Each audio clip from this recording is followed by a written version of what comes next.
नमस्कार. नमः परम कल्याण, नमः परम मंगल, वासुदेवाय शांताय यदुनाम पतये नमः. मनोपासनेचा हा आपला प्रवास सुरू झालेला आहे. शिवसंकल्पमस्तु या स्तोत्राचा परिचय करून घेत किंबहुना त्या स्तोत्राचं बोट धरून आपण मनाची महानता समजून घेत आहोत. जी महानता आपण इतक्या व्यापक अर्थाने कधी जाणून घेतली नाही, अनुभवली तर नाहीच नाही. आणि अशा मनाच्या सोबत प्रत्येक जीव आपलं जीवन जगत असतो. मनाच्या भरोशावर त्याचा सगळा जीवन प्रवास चाललेला असतो.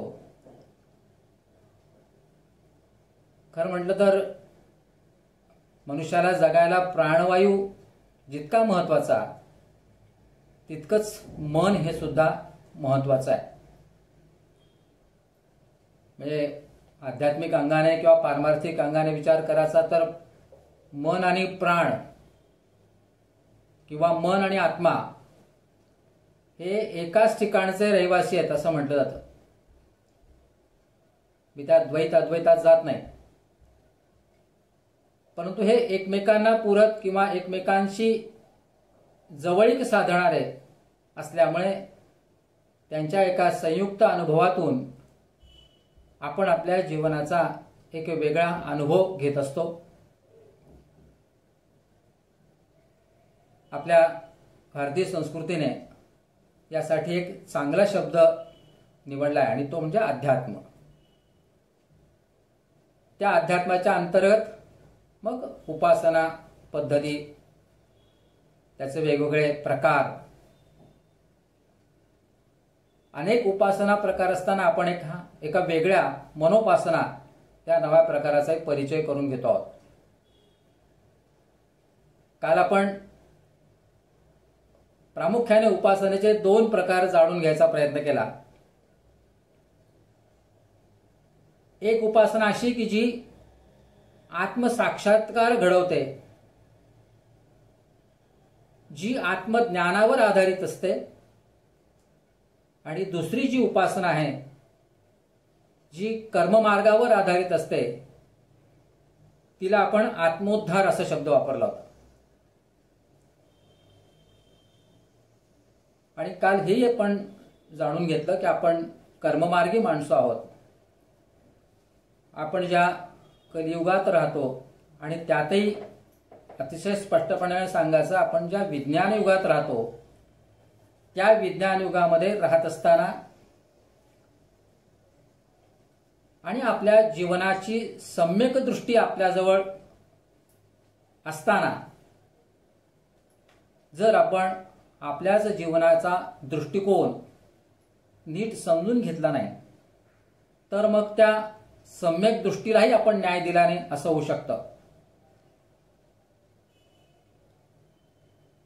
मनाविषयीचे समज गैरसमज मी आज पुन्हा त्याचं पुनरुक्ती करणार नाही,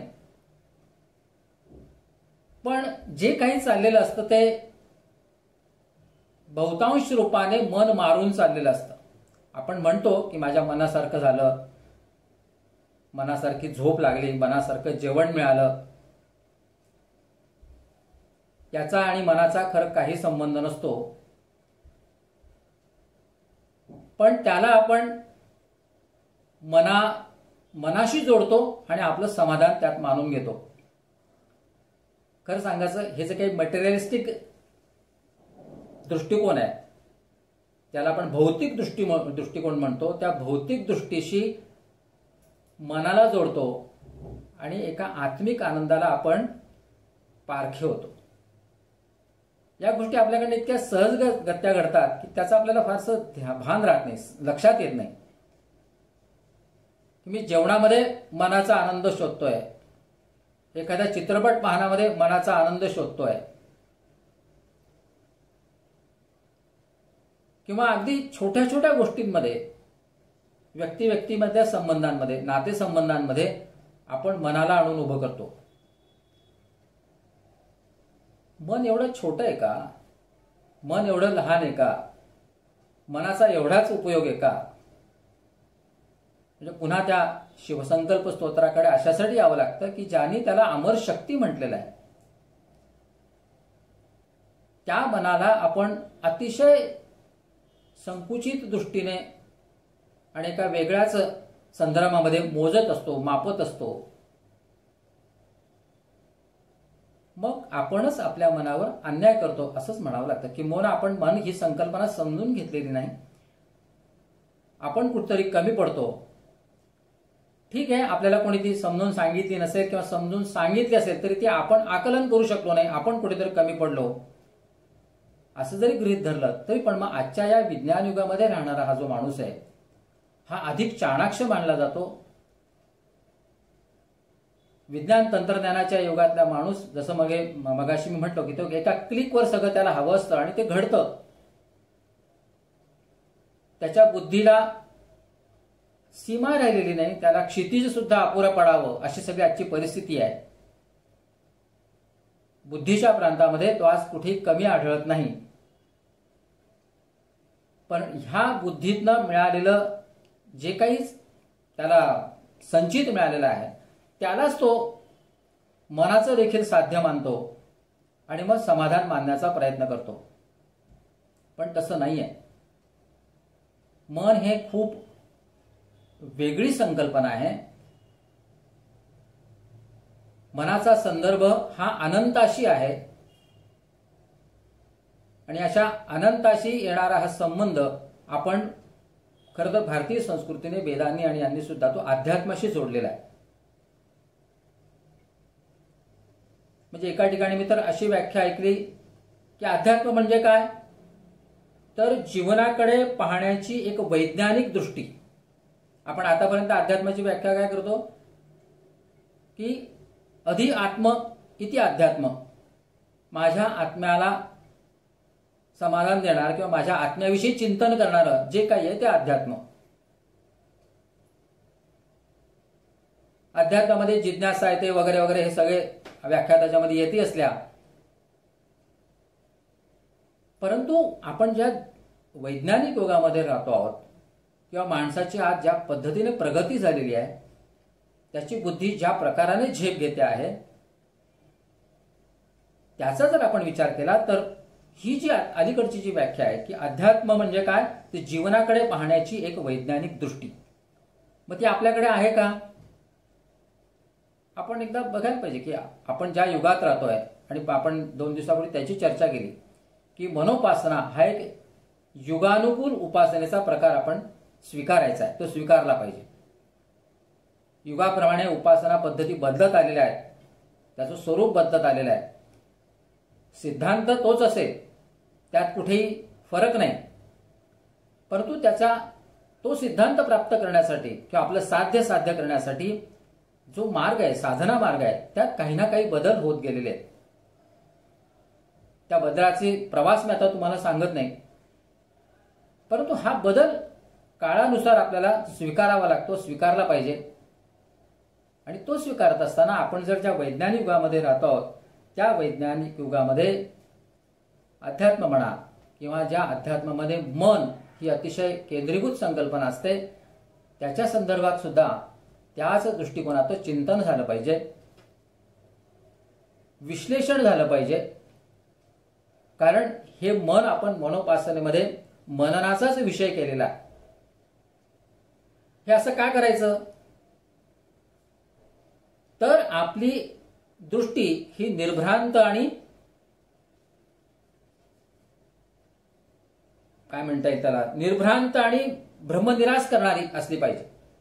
मनामध्ये भ्रांती असता कामा नये, कुठल्या प्रकारचे भ्रम असता कामा नये. कारण तुम्ही आजचं वैज्ञानिक युग जे आहे ते भ्रम नाहीसं करण्याचा प्रयत्न करतं. हा अतिशय आणखीन वेगळा विषय आहे. विज्ञानात ते साध्य होतं का, सिद्ध होतं का, हा आणखीन वेगळा विषय आहे. उलट विज्ञानाने भ्रमच निर्माण केले.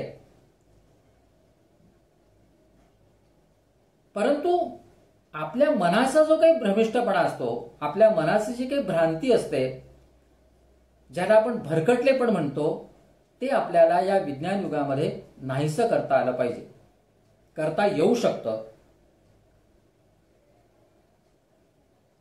ज्यावेळेला आपण आत्मोद्धाराचा विषय करतो त्यावेळेला मग आपलं मन निर्भ्रांत करून, त्यातली भ्रांती नाहीशी करून, त्याचं या सगळ्या विश्वाच्या रचनेशी अनुसंधान जोडायचं आणि मग आपल्या जीवनाचं एक अनुष्ठान, पण तेही कसं अनुशासनबद्ध असं अनुष्ठान आपल्याला अनुभवायचं. हे अनुभवता येऊ शकतं, पण त्यासाठी आपल्याला या सगळ्या उपासना पद्धतीकडे नव्याने बघण्याची गरज आहे आणि त्या दृष्टीने आपण बघू शकतो, त्याचा विचार करू शकतो आणि ते आपल्याला प्राप्तही करता येऊ शकतं. तुम्ही बघा, आजचं सगळे जीवन आहे जे चाकोरीबद्ध जीवन आहे. एक ठरलेल्या चाकोऱ्या असतात, त्या चाकोऱ्यांमधून माणूस जात असतो आणि त्याला तो जीवन असं नाव देतो. आजच्या काळामध्ये करिअर हा प्रकार तर भयंकर लोकप्रिय आहे की करिअरसाठी सगळं आयुष्य पणाला लावणारं, करिअर हेच आपल्या जीवनाचं उद्दिष्ट करणारे अनेक लोक आपण बघतो. मग जीवनाचं उद्दिष्ट काय? जीवन आपण कशासाठी जगतो आहोत?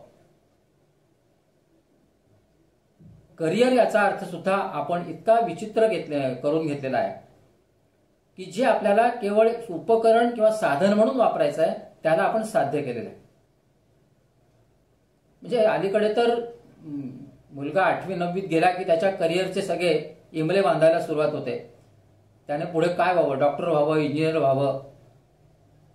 बरं, त्याला जे काय व्हायचं असतं त्याचा फारसा विचार होतच नाही. कुठेतरी आईवडिलांच्या ज्या कल्पना असतात त्या त्याच्यावर लादल्या जातात, अनेक वेळेला त्याच्यावर भरवल्या जातात. त्याला त्या दिशेने नेण्याचा जाणीवपूर्वक प्रयत्न केला जातो आणि मग 8वी 9वी पासून त्याचे क्लासेस असतील, त्याच्या व्यवस्था असतील, या सगळ्या लावल्या जातात. आणि असं चाकोरीबद्ध जीवन जगत असताना त्याला जीवन नाव द्यायचं आणि मग ते जीवन अनुभवत असताना इथून समाधान मिळेल का, तिथून समाधान मिळेल का, चांगलं करिअर मिळाल्यावर मला समाधान मिळेल का, त्याच्यात माझं मन कसं आनंदित राहील. म्हणजे पुन्हा या सगळ्या भौतिक सृष्टीशी हे मन जोडलं जातं आणि समाधान शोधत राहतो. आयुष्य निघून जातं पण समाधान शोधण्याचा प्रवास थांबत नाही, समाधान मिळत नाही. कारण कुठेतरी उद्दिष्ट चुकलंय, दिशा चुकलेली आहे. जो काही जीवनाचा प्राधान्यक्रम आहे त्यात कुठेतरी गफलत झाली आहे. याचा आपण कधी फारसा गांभीर्याने विचार करत नाही. कदाचित तो या युगाचा परिणाम असेल. आपल्या आजूबाजूला जसा वातावरण असतं, जसं परिसर असतो, त्याचाही परिणाम होत राहतो आणि तशीच आपली विचार पद्धती विकसित होत जाते. तरी सुद्धा आपण जी काही थोडीफार उपासना करतो, करण्याचा प्रयत्न करतो, कारण या सगळ्या भौतिक जीवनाला ती पूरक ठरावी. माझं जे काही चाललं ते व्यवस्थित पार पडत राहावं.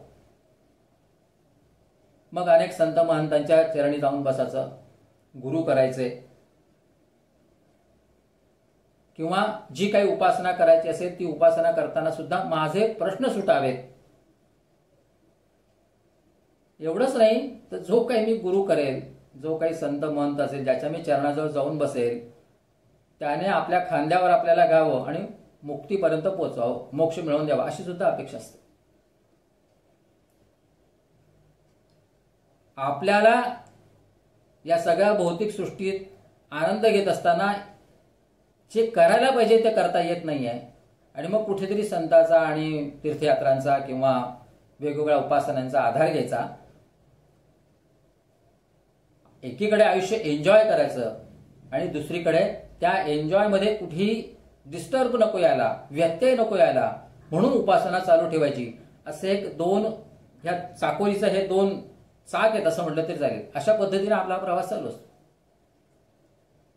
आणि मग अशा याच्यात तुम्हाला अपेक्षेप्रमाणे सगळ्या गोष्टी मिळतील, तुमचं मन समाधानी होईल असं त्याची हमी देता येत नाही. आणि जेव्हा ते मिळत नाही तेव्हा आपलं मन अस्वस्थ होत राहतं. आणि मग जर आपल्याला काही नवी जीवनदृष्टी आत्मसात करता आली, कारण एक लक्षात ठेवलं पाहिजे की आपण ज्या मनाचा विचार करतोय किंवा ज्या बुद्धीच्या अंगाने या सगळ्या गोष्टींचं विश्लेषण करू पाहतोय, त्याच्यामध्ये जिज्ञासूपणा हा देखील फार महत्वाचा गुण ठरतो. जे जे काही आपण करतो त्यामध्ये आपली जिज्ञासा असतेच. मी हे का करतोय, कशासाठी करतोय आणि मला त्यातनं काय प्राप्त होणार आहे. म्हणून तर म्हणतात की अध्यात्मामध्ये जी काही खूप प्रगती व्हायची असते ती हीच असते की मला हे ब्रह्म कळलं पाहिजे. हे विश्व काय आहे, हे विश्व निर्माण कसं झालं, कशामुळे झालं, मी कुठून आलो, माझा जन्म कशासाठी झालाय, मला काय करायचं आणि मी इथून पुढे कुठे जाणार आहे. अशा प्रकारचे प्रश्न ज्याच्या मनामध्ये निर्माण होतात त्याच्यामध्ये ही जिज्ञासा शक्ती असते आणि त्या जिज्ञासेच्या अंगाने तो आपल्या जीवनाचं थोड्याफार प्रमाणामध्ये आकलन करून घेऊ इच्छितो. म्हणजेच कुठेतरी आपल्या जीवनाकडे तो तटस्थपणे पाहायचा प्रयत्न करतो. कुठेतरी त्याचं मन अशासाठी म्हणतो मी की ते अस्वस्थ करणारं मन शांत होत राहतं आणि ते त्याला सांगत राहतं की तू जरा अशा दृष्टीने तुझ्या जीवनाकडे बघ. कालांतराने ही दृष्टी विकसित होत जाते आणि मग काही जणांमध्ये ती जिज्ञासा फलद्रूपही होते. मी नाही होत नाही असं म्हणणार नाही, पण हे खरं तर आपल्या जवळ असतं पण ते आपल्याला जाणवत नाही. जसं मी काल म्हटलं की कळतं पण वळत नाही, तसा हा सगळा प्रकार आहे. सृष्टीचा हा नियम आहे की कुठलाही वृक्ष म्हटला की तो एका बीजामध्ये दडलेला असतो, तो सुप्त असतो. त्या बीजामध्ये ते वृक्ष दडलेलं असतं, फक्त ते बीज त्या जमिनीमध्ये पडायचा अवकाश की त्याचा हळूहळू वृक्ष किंवा रोपटं व्हायला लागतं.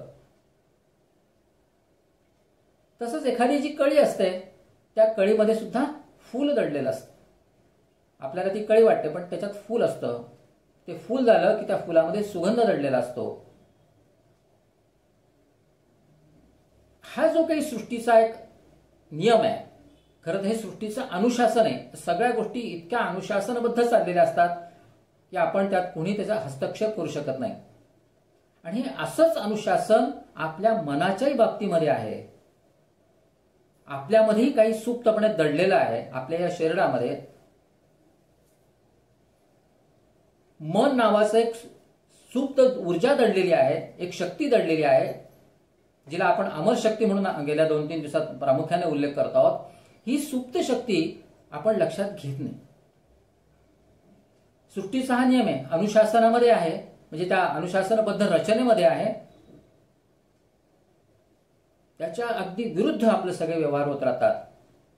ते मनाचं शोधणं तर बाजूलाच राहिलं, पण त्या मनाचं केवळ शोषण होत राहतं. मी पोषण हा शब्द अजून घेतच नाही विचारामध्ये. मनाचं केवळ शोषण होत राहतं. मनाला पाहिजे तसं वापरून घेण्याचा प्रयत्न होत राहतो.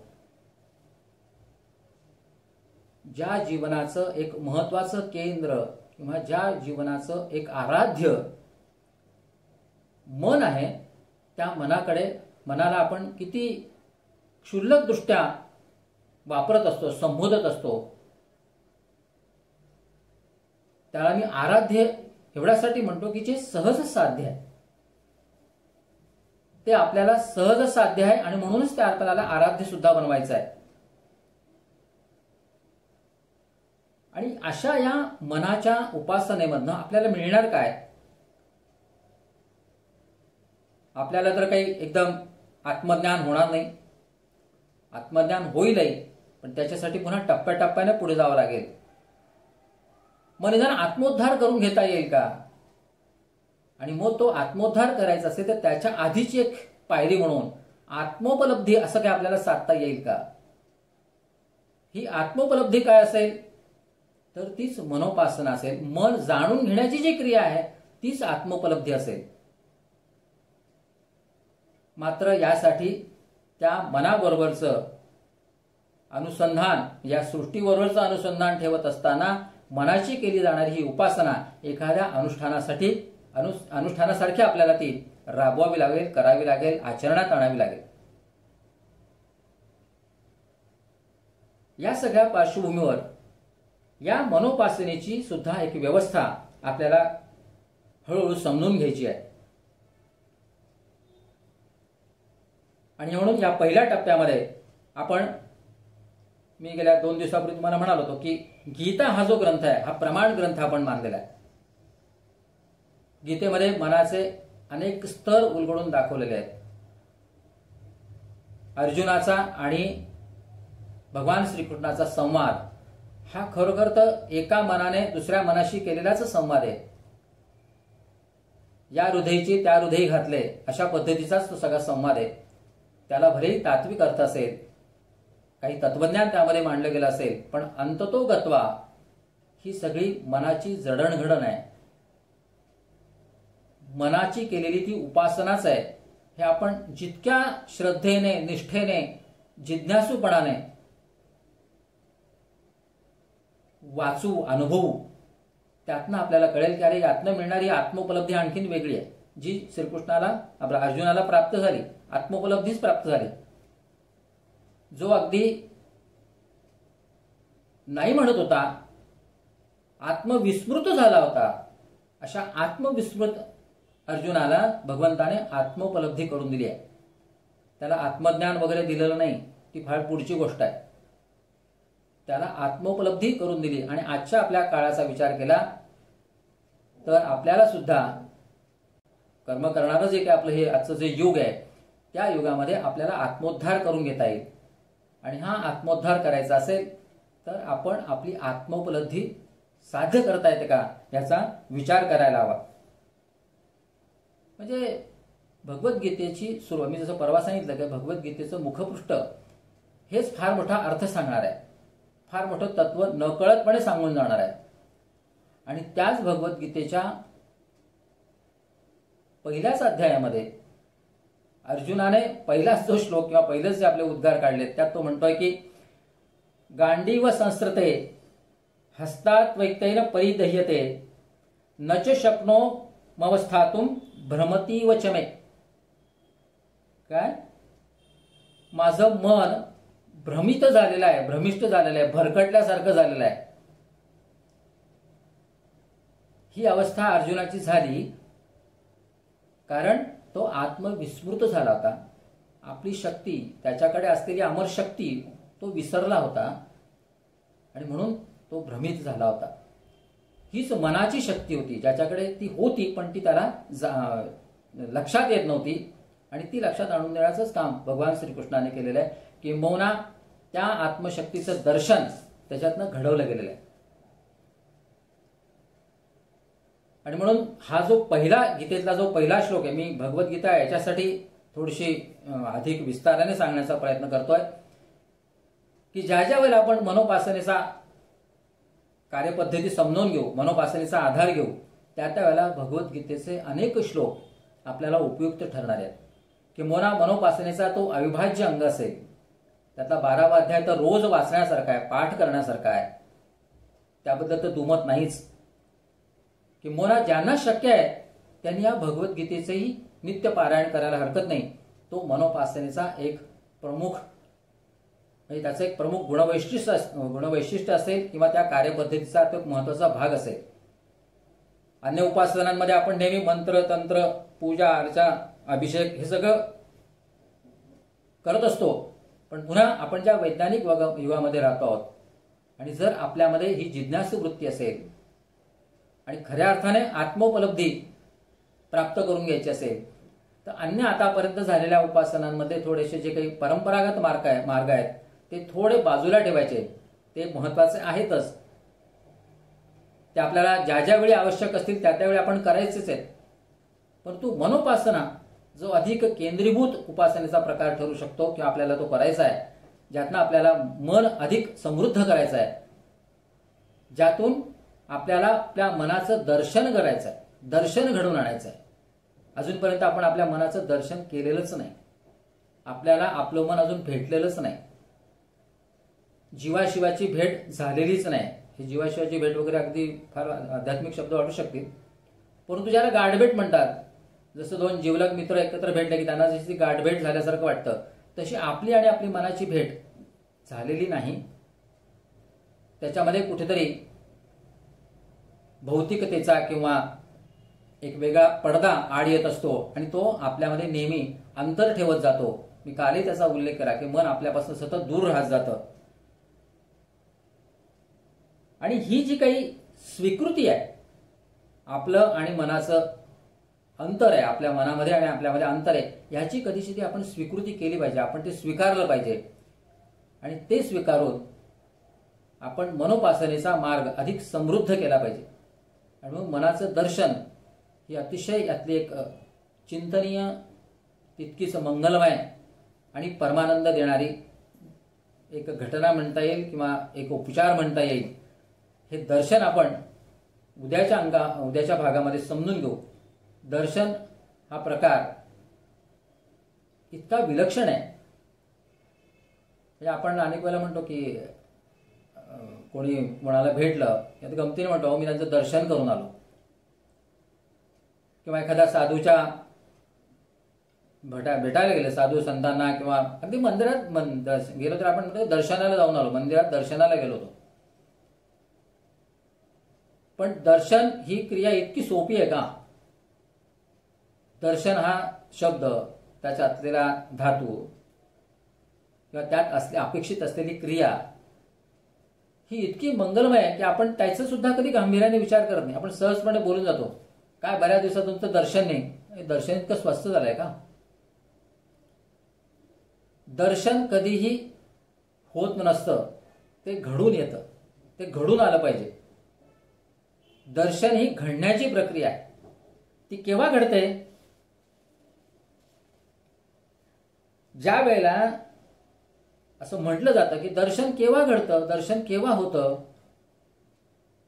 की एक परमात्म चेतनेचा हृदयामध्ये प्रवेश होतो. परमात्म स्वरूप चेतनेचा जेव्हा हृदयामध्ये प्रवेश होतो आणि त्याची आपण जेव्हा स्वीकृती करतो त्यावेळेला दर्शन होतं. दर्शन करून आलो, दर्शन झालं असं सहसा घडत नाही. म्हणजे तुम्ही जर खरोखर दर्शन करून आला असाल तर दर्शनापूर्वी तुम्ही जसे होतात तसे दर्शन झाल्यावर तुम्ही ते तसे राहत नाहीत. दर्शनामध्ये दर्शन करून आल्यानंतर किती मोठं परिवर्तन घडतं. आणि हे दर्शन म्हणजेच आपल्या मनाचं प्रतिबिंब, मनामध्ये पडलेलं प्रतिबिंब असतं. मी दर्शन करून आलोय म्हणजे माझं मन आता त्या व्यक्तीशी, त्या प्रतिमेशी एकरूप झालेलं आहे.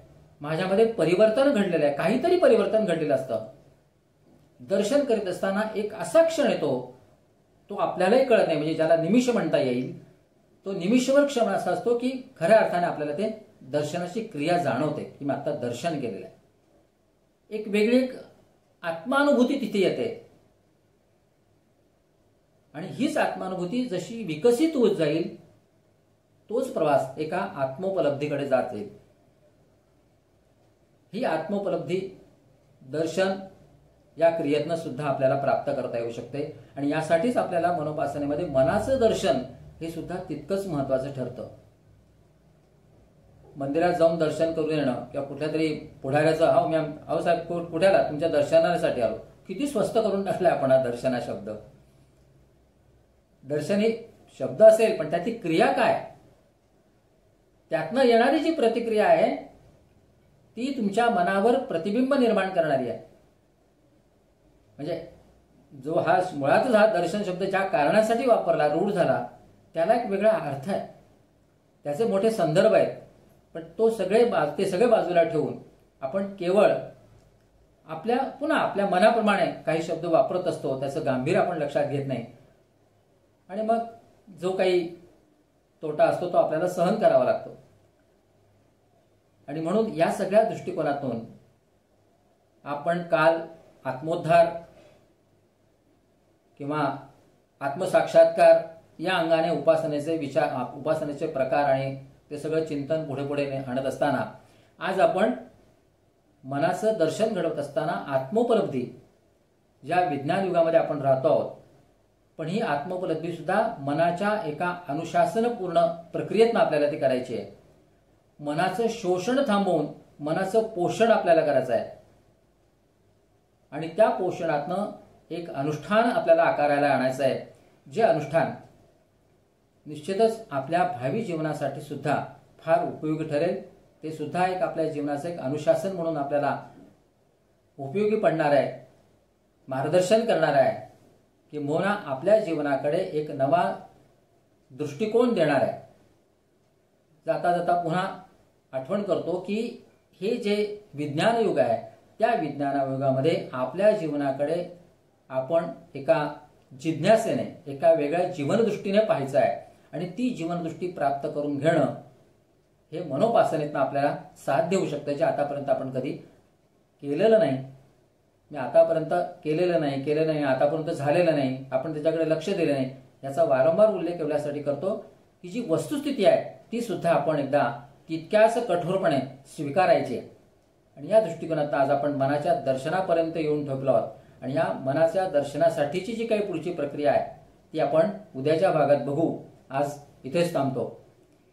इति विद्या तपो योनिर अनयोनिर विष्णुरीडितः वाग्यज्ञेनार्चितो देवो प्रियतांच जनार्दनः. इति विद्या तपो योनिर अयोनिर्विष्णुरीडितः वाग्यज्ञेनार्चितो देवो प्रियतांच जनार्दनः.